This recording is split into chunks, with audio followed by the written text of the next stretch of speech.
사도신경으로 우리의 신앙을 고백하며 영과 진리로 예배 드립니다. 나는 전능하신 아버지 하나님 천지의 창조주를 믿습니다. 나는 그의 유일하신 아들 우리 주 예수 그리스도를 믿습니다. 그는 성령으로 잉태되어 동정녀 마리아에게서 나시고 본디오 빌라도에게 고난을 받아 십자가에 못 박혀 죽으시고 장사된 지 사흘 만에 죽은 자 가운데서 다시 살아나셨으며 하늘에 오르시어 전능하신 아버지 하나님 우편에 앉아 계시다가 거기로부터 살아있는 자와 죽은 자를 심판하러 오십니다. 나는 성령을 믿으며 거룩한 공교회와 성도의 교제와 죄를 용서받는 것과 몸의 부활과 영생을 믿습니다. 아멘. 할렐루야. 복된 주일, 우리 다 함께 박수하시면서 함께 찬양하겠습니다. 언제나 우리의 삶을 신실하게 인도하시는 하나님과 한 걸음 한 걸음 동행하길 원합니다. 우리 그 결단을 담아서 함께 이 찬양의 고백을 힘있게 드리도록 하겠습니다. 주와 같이 길 가는 거, 주와 같이 길 가는 거 즐거운 일 아닌가. 우리 주님 걸어가시 발자 주의를 밟으며 고백합니다. 주와 같이 길 가는 거 즐거운 일 아닌가. 우리 주님 걸어가시 발자 주의를 밟게 한 걸음 한 걸음 한 걸음 한 걸음 주 예수와 함께 날마다 날마다 우리는 걷겠네. 어린아이와 같은 연약한 우리의 손을 붙잡아 주시고 우리를 인도하시는 그 주님을 함께 찬양드리겠습니다. 어린아이 같은 우리, 어린아이 같은 우리, 미련하고 약하나 주의 손에 이끌리어 생명길로 가며 한번 고백합니다. 어린아이 같은 우리, 미련하고 약하나 주의 손에 이끌리어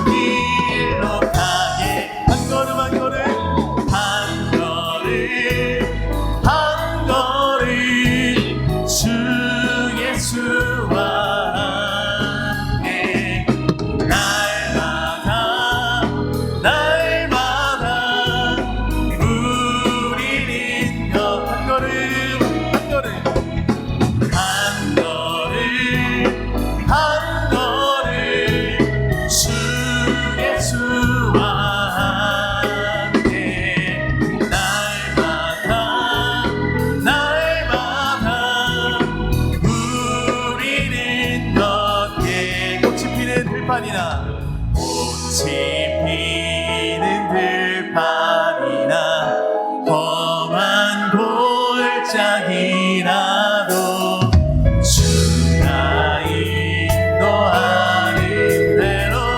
주와 같이 걷게. 한 걸음 한 걸음 한 걸음 한 걸음 주 예수와 함께 날마다 날마다 우리는 한 걸음 한 걸음 한 걸음 한 걸음 주 예수와 함께 날마다 날마다 우리는 걷겠네. 우리를 인도하시는 주님, 우리도 한 걸음 한 걸음 주님을 따라 주님과 동행하겠습니다. 우리와 함께 하시는 주님을 경배하고 찬양합니다. 우리 주님 앞에 박수로 영광 올려드리겠습니다.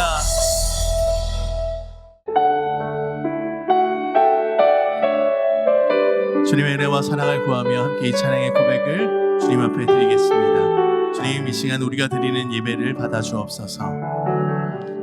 주께 두 손 모아 비나니 크신 은총 베푸사 밝아오는 이 아침을 환히 비춰 주소서.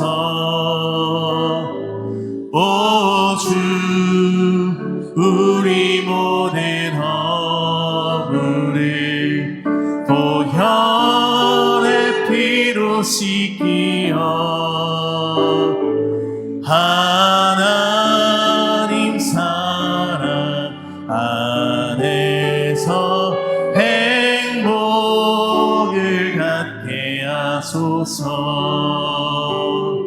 서로 믿음 안에서 서로 소망 가운데 서로 사랑 안에서 손잡고 가는 길. 오 주, 사랑의 종소리가 사랑의 종소리가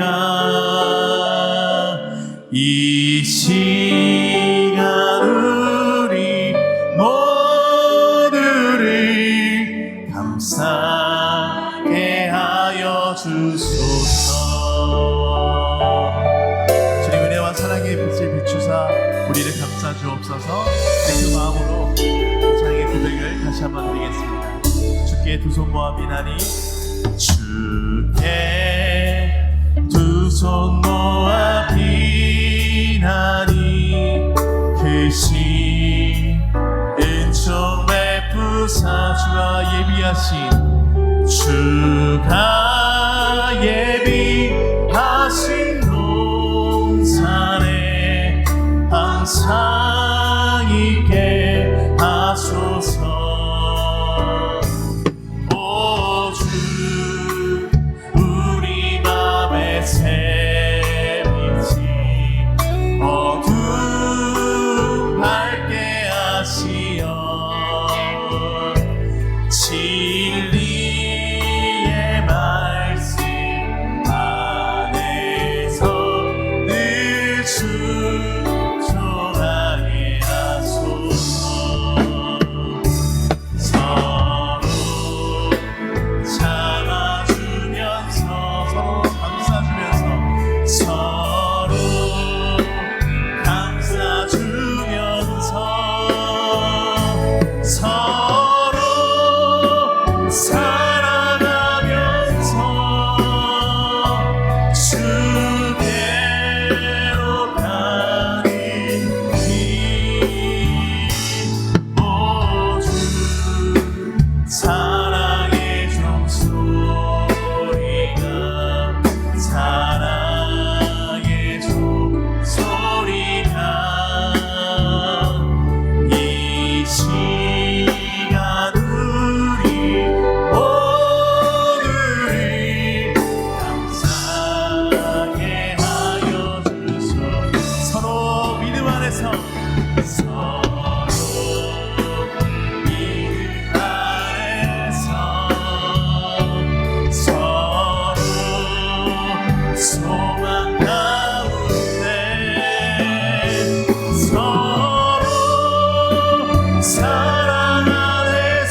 오늘 우리에게 주시는 하나님의 말씀은 시편 23편 1절에서 6절까지입니다.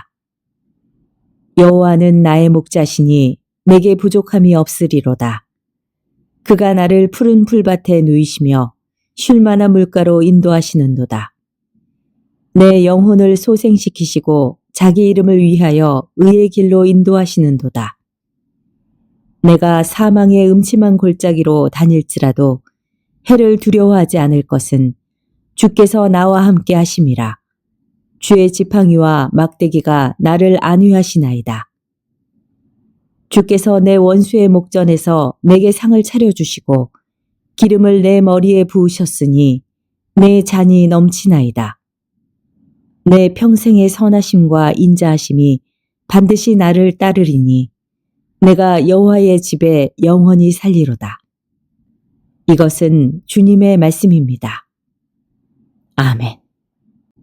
네, 오늘 본문을 시편 23편을 정했는데 이 13편은 여러분들이 너무 잘 알고 많이 읽고 또 외우기도 하고 또 신앙생활하면 제일 먼저 접하는 또 말씀이 23편입니다.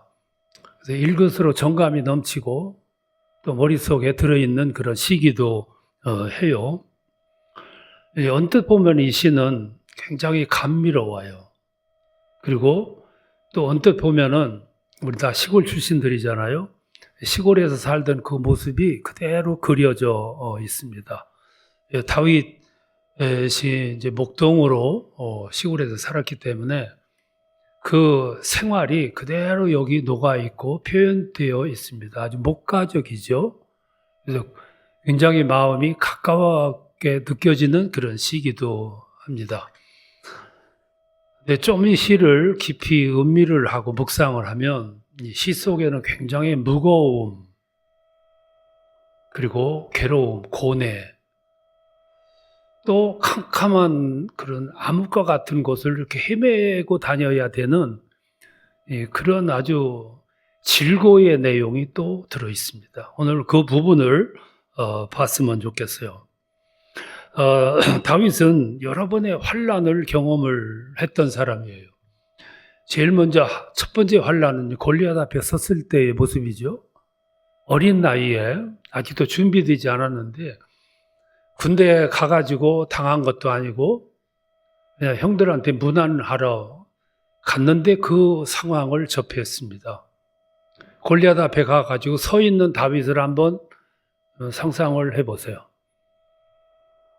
그날 이겼으니 망정이지 다윗이 그날 이기지 못했더라면 어떤 모습이었을까? 우리 그걸 생각을 합니다. 또 하나는 그걸 빌미로 해서 사울로부터 쫓김을 받고 피신 생활을 합니다. 사울은 작정하고 다윗을 죽이려고 그래요. 공권력을 가지고 잘 훈련된 병사들을 이끌고 쫓아다니면서 사울을 체포하려고 애를 쓰고 있어요. 잡히면 어떤 모습인가 여러분 아시죠? 그걸 상상을 하기 때문에 다윗은 하룻밤도 제대로 잠을 이룰 수 없는 그런 삶을 살아요. 그리고 종발에 가서 압살롬의 반란을 받잖아요. 아들 압살롬. 어느 날 변심을 해가지고 눈에 증오심을 가지고 이글거리는 분노를 가지고 아버지를 죽이려고 병사를 끌고 반란을 일으켰어요. 사울 때와 마찬가지로 잡히면 어떤 모습이 될까? 부끄러운 모습을 개의치 않고 시골로 피신을 가요. 그 이외에 수많은 적군들과 싸우는 전투, 이런 것들을 다 경험을 하게 됩니다. 그런 것들을 경험한 심정을 표현하기를 내가 사망의 음침한 골짜기로 다니는 것과 같은 그런 삶을 살았다. 이렇게 표현을 한 거예요. 그래서 이 본시 23편은 그렇게 얼핏 읽고 감미롭다, 목가적이다 이렇게 할 수 없는 또 다른 모습, 그런 느낌이 들어있다는 것이죠. 오늘 이 시편을 보면 어제와 오늘과 내일이 들어있어요. 그리고 이 시편은 다윗의 이야기지만 또 이렇게 보면 이 이야기는 나의 이야기예요. 나의 이야기고 여러분들의 이야기. 여기서 네 가지로 말씀을 하는데 하나는 1절과 2절 말씀이에요. 다윗은 1절, 2절에서 내일을 노래하고 있습니다. 여호와는 나의 목자시니 내게 부족함이 없으리로다. 그는 나를 푸른 초장에 누이시며 쉴 만한 물가로 인도하시는도다. 지금 다윗은 내일을 바라봐요. 내일 목자 되신 하나님은 나를 그렇게 인도해 주실 것이다. 여러분 여기 굉장히 편안하지요? 아주 편안한 그런 기원입니다. 여러분 내일은 참 중요합니다. 사람이 근본적으로 살아갈 수 있는 원동력이 어디냐면 내일 때문이에요. 내일이 있기 때문에 사라지는 존재. 오늘 불행하다는 사람들은 그 초점이 내일을 잃어버린 사람들. 내일의 기대를 잃어버렸고 내일의 기약이 없는 사람들이에요. 그러니까 오늘 불행하다고. 오늘 현대인들은 전화할 것 없이 살아가기가 힘들다 그러는데 내일이 희망이 있는 사람들은 그런 말 안 해요.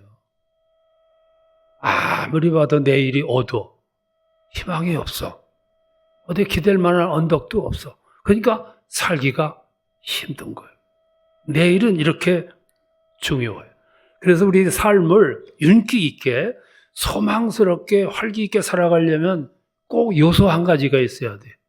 그 요소는 뭐냐면 오늘을 넘고 현실을 넘어 내일에 초점을 맞춰야 돼. 그게 우리의 삶의 이유예요. 그래서 성경은 오늘보다 내일을 자꾸 강조를 해. 오늘 현실, 오늘 여기보다 천국을 강조해. 예수님 세상에 오셔서 강조하신 말씀이 나는 천국 복음을 전하기 위해서 왔다고. 오늘 이 시간 여기 그게 아니고 천국 복음을 전파하기 위해서 왔다고. 다윗은 여기서 내일을 노래하고 있어요. 오늘 우리들에게 내일이 소중하잖아요. 그리고 4절을 보면 어제를 이야기를 합니다. 내가 사망의 음침한 골짜기로 다닐지라도 내가 어제 그렇게 살았어. 음침한 골짜기를 지나는 것과 같은 그런 삶을 살았어. 그런데 내가 그때 두려워하지 아니한 것은 주께서 나와 함께 하셨기 때문이다. 다윗은 어제를 생각합니다. 어제 사울에게 쫓겨다닐 때 참 긴장하고 잠을 하루도 편히 잘 수 없을 만큼 긴장 속에 살았고 노년에 가가지고는 아들 압살롬에게 반란을 받아가지고 도망다니던 그 아찔했던 어제.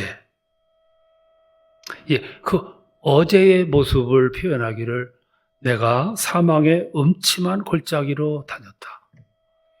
여러분은 어제를 이렇게 되돌아보면 어떻습니까? 여러분들도 똑같이 어제 그런 길을 걸어왔어.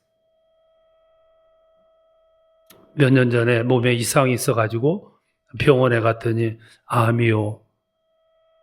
그 소식을 듣는 그 순간 그때부터 우리는 사망의 음침한 골짜기를 다니는 것 같이 다녔어.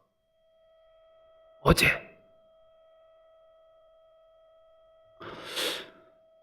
또 어느 날 실직 통보를 받던 날 잘 다녔는데 나는 다른 건 모르는데 오직 직장에서 일하는 것이 이게 나의 일이었는데 상상도 하지 않았는데 실직 통보를 받았어. 광야에 내몰렸어. 그리고 털썩거리는 발걸음으로 집으로 돌아오던 그날 그 시간 그게 사망의 음침한 골짜기를 헤매고 다녔던 그 시간이었어요. 어제. 잘 나가던 회사가 갑자기 요동치더니 부도가 났어. 아시잖아요. 설명하시지 않아도 여러분 아시잖아요. 그때를 생각을 하고 삶의 시간들을 되돌아 보니까 참 꿈만 같아요. 그래서 이렇게 되돌아오면서 뭘 느끼냐면, 그때 하나님이 함께 하셨구나. 함께 하셔서 이겼구나. 그때 하나님이 함께 하셨기 때문에 오늘 여기까지 오게 됐구나. 오늘 그거를 깨닫게 되는 거예요. 그래서 어제도 중요하고요. 내일도 중요한 거예요. 이 이야기는 다윗의 이야기이자 여러분들의 이야기예요. 나의 이야기. 다윗은 여기서 내일을 이야기하고 어제를 얘기해요. 그리고 오늘 세 번째 4절을 보면 오늘을 이야기를 해요. 4절을 보면 내가 사망의 음침한 골짜기로 다닐지라도. 지난날 이렇게 되돌아보니까 지난날 사망의 음침한 골짜기를 지나왔어. 사울로부터, 압살롬으로부터, 숱한 어려움, 전쟁들로부터. 그래서 그것들 때문에 밤새 붙잡히면 어떡하나, 죽임을 당하면 어떡하나, 밀려오는 고난의 물결 속에서 웅크리고 자고 하룻밤도 제대로 자지 못하고 두려움에 떨며 어제 그렇게 보냈는데 오늘에 와서 이렇게 살펴보니까 어제 그렇게 염려하던 일들이 실제로 안 이루어졌어. 이게 중요한 거예요. 어제 밤잠을 설쳐가면서 고민하고 했는데 시간이 지난 다음에 오늘 와서 보니까 안 이루어진 거예요. 여러분 걱정거리 많지요? 오늘 현실의 문제, 직장의 문제, 자식들의 문제, 집 문제, 빚 문제, 이것들이 현실의 문제예요. 근데 우리에게는 이것만 있는 게 아니고 먼 훗날에 혹시 있을 일들까지도 끌어다가 오늘 걱정을 하면서 살아가요. 우리 아버지가 암으로 세상을 떠나셨는데 그런 가족력이 있으면은 자손에게도 그것이 올 수 있다는 확률이 많다는데 혹시 나도 앞으로 혹시 20년, 30년 후에 있을 법한 것을 끌어다가 오늘 밤 우리는 긴장하고 사는 거예요. 우리 어머니는 치매로 오랫동안 고생하면서 사시다가 가셨는데 모계로부터 이렇게 주어지는 질병의 유대는 더 후대에 나타날 확률이 많다는데 혹시 나도 혹시 20년 후에 30년 후에 나도 그러니까 사람들이 이렇게 부지런해요. 30년 후에 혹시 있을 것까지도 오늘 끌어다가 오늘 긴장을 가지고 살아가요. 그래서 어떤 여배우는 어머니가 유방암으로 그 가족력을 가졌기 때문에 혹시 나도 그 염려하면서 살아가는 차라리 제거해버리자. 그래서 제거해버렸다고 그러잖아.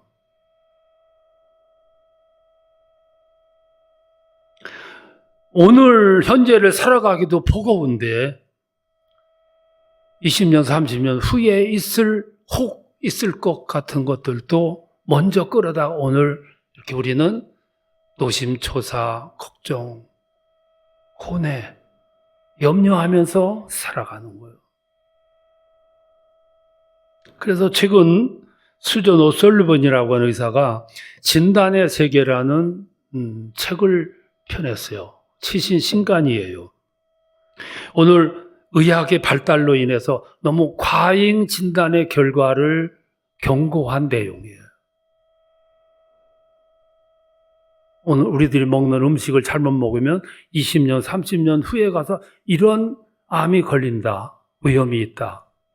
참 부질없는 것들을 이렇게 자꾸 이렇게 던져놓는 거예요.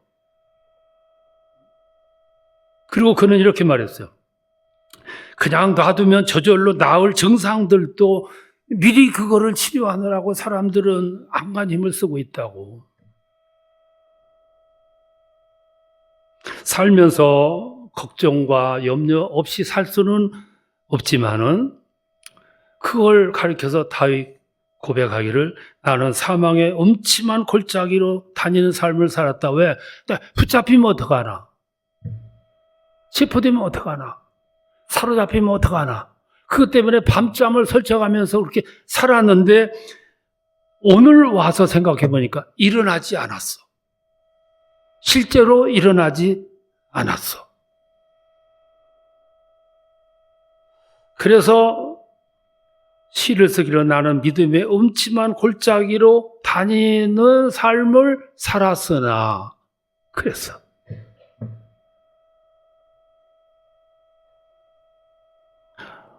그런 면에서 보면 우리들이 가슴속에 가득 들어있는 염려와 근심들이 사탄이 주는 독약이에요.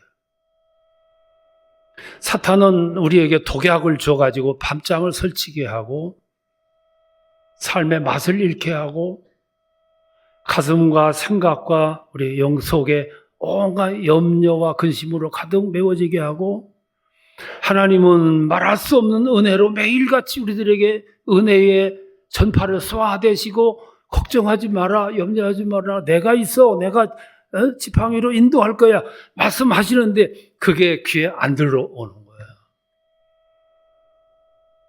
감각에 느껴지지를 않게 만드는 거예요. 사탄의 역사지요.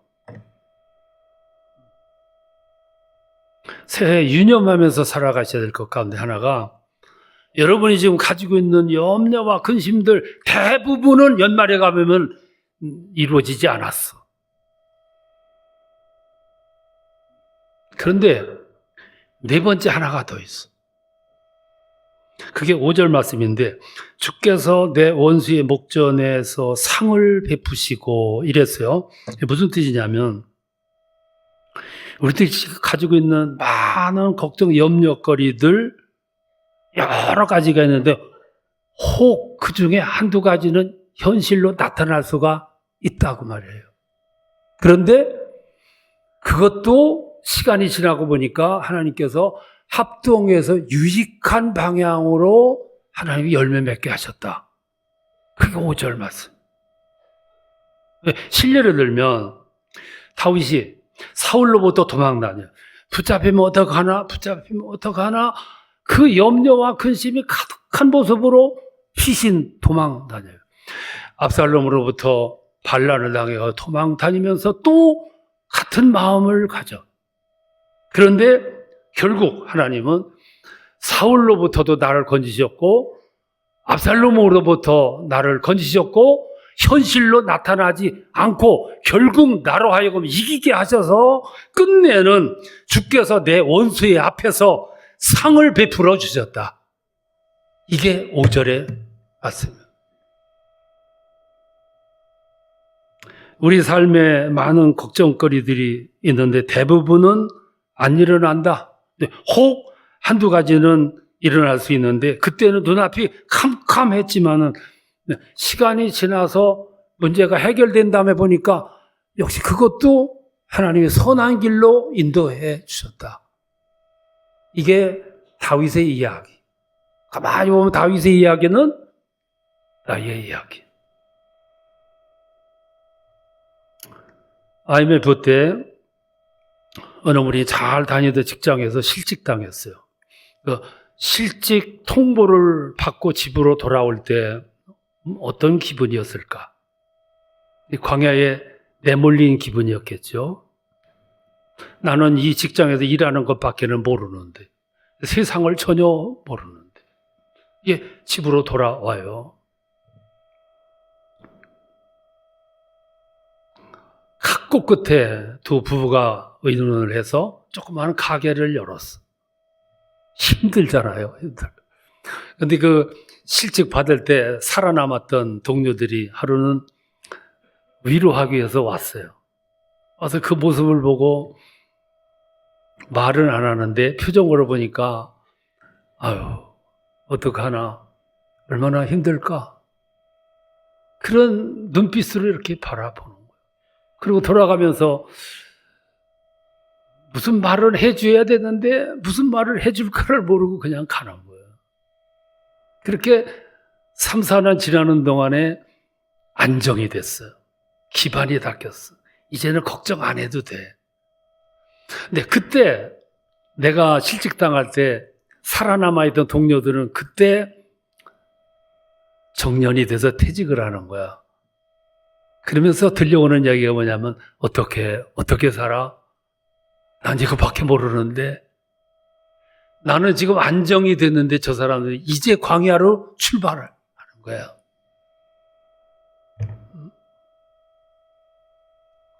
여러분 살아가면서 너무 호들갑 떨면 안 돼요. 살면서 어려움도 아픔도 고난도 불안정함도 견디기 어려운 일이지만 아픔이지만 근데 알고 보면 그것은 내일을 위한 든든한 디딤돌이야. 그 디딤돌이 있었기 때문에 잘 넘겨서 오늘을 살아가는 거예요. 그네를 보세요. 그네는 앞으로 나가려면 반드시 뒤로 가야 돼. 뒤로 가야 앞으로 갈 수 있어. 이게 인생의 법칙이고 삶의 원리예요.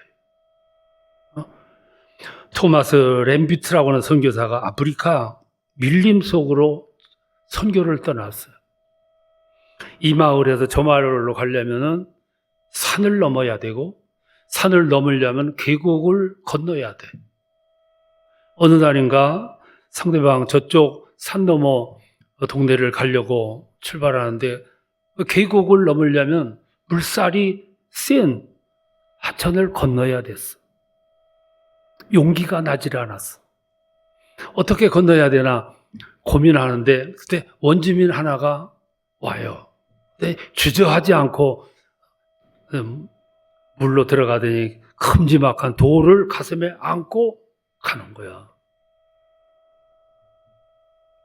오늘 내가 무거운 짐이 주어졌지만 그 짐 때문에 그가 거센 물을 이기고 갈 수 있었어.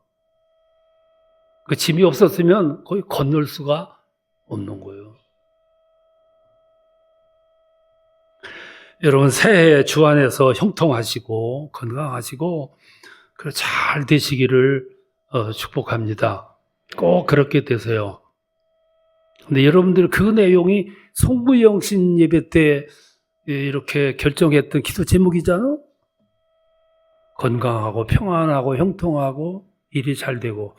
근데 여러분들 그 기도는 하나님이 잘 안 이루어 주실 거예요. 왜 그러냐면 그 기도 내용의 생각이 뭐냐면 1년 내내 봄날과 같이 해주세요. 그런 기도거든. 하나님이 선호하시는 기도 제목은 아니에요. 1년 내내 봄과 같은 날씨면 세상이 망해. 그래서 하나님은 오늘과 같은 추위도 주셨어. 나는 예언하면 꼭 들어맞는 흠이 있는데 이제 2달만 지나보세요. 완전 봄이 와. 확실하게 봄이 와. 그 순환이 이루어져야 세상이 존재하는 거예요. 그러니까 하나님은 여러분 때로 아픔도 주시고 암담한 현실도 주시고 고민도 주시는데 그때마다 우리는 속단하지 말고 조금 더 지그시 기다려 봐야 돼요. 기다리면 여러분들이 이런 시를 읊게 될 거예요. 여호와는 나의 목자시니 내게 부족함이 없으리로다. 그 주님께서 나를 푸른 초장으로 쉴만한 물가로 인도하시는도다. 감칠만 하잖아. 응? 그러면서 내가 사망의 음침한 골짜기로 다닐지라도 내가 해를 두려워하지 않을 것은 주께서 나와 함께 하심이라. 이런 삶은 든든한 흔들림이 없는 거죠. 2026년도는 여러분 그런 축복의 한 해를 사시고 실감나는 신앙 고백으로 주께 영광 돌리는 그런 복된 한 해가 되시기를 축원합니다. 이제는 우리 주님 예수 그리스도의 은혜와 하나님 아버지의 사랑하심과 성령님의 교통하심이 오늘 하나님 앞에 나와서 예배드리고 마음 뜻 하나님께 올려드리며 봉헌하고 돌아가는 사랑하는 주의 자녀들 머리 위에 그리고 모진 겨울 잘 이겨낼 수 있도록 이끄시고 가정과 일터와 생활 속에 넘치는 은혜로 그리고 이 민족의 앞날 위에 항상 함께 계시기를 축원하옵나이다. 아멘.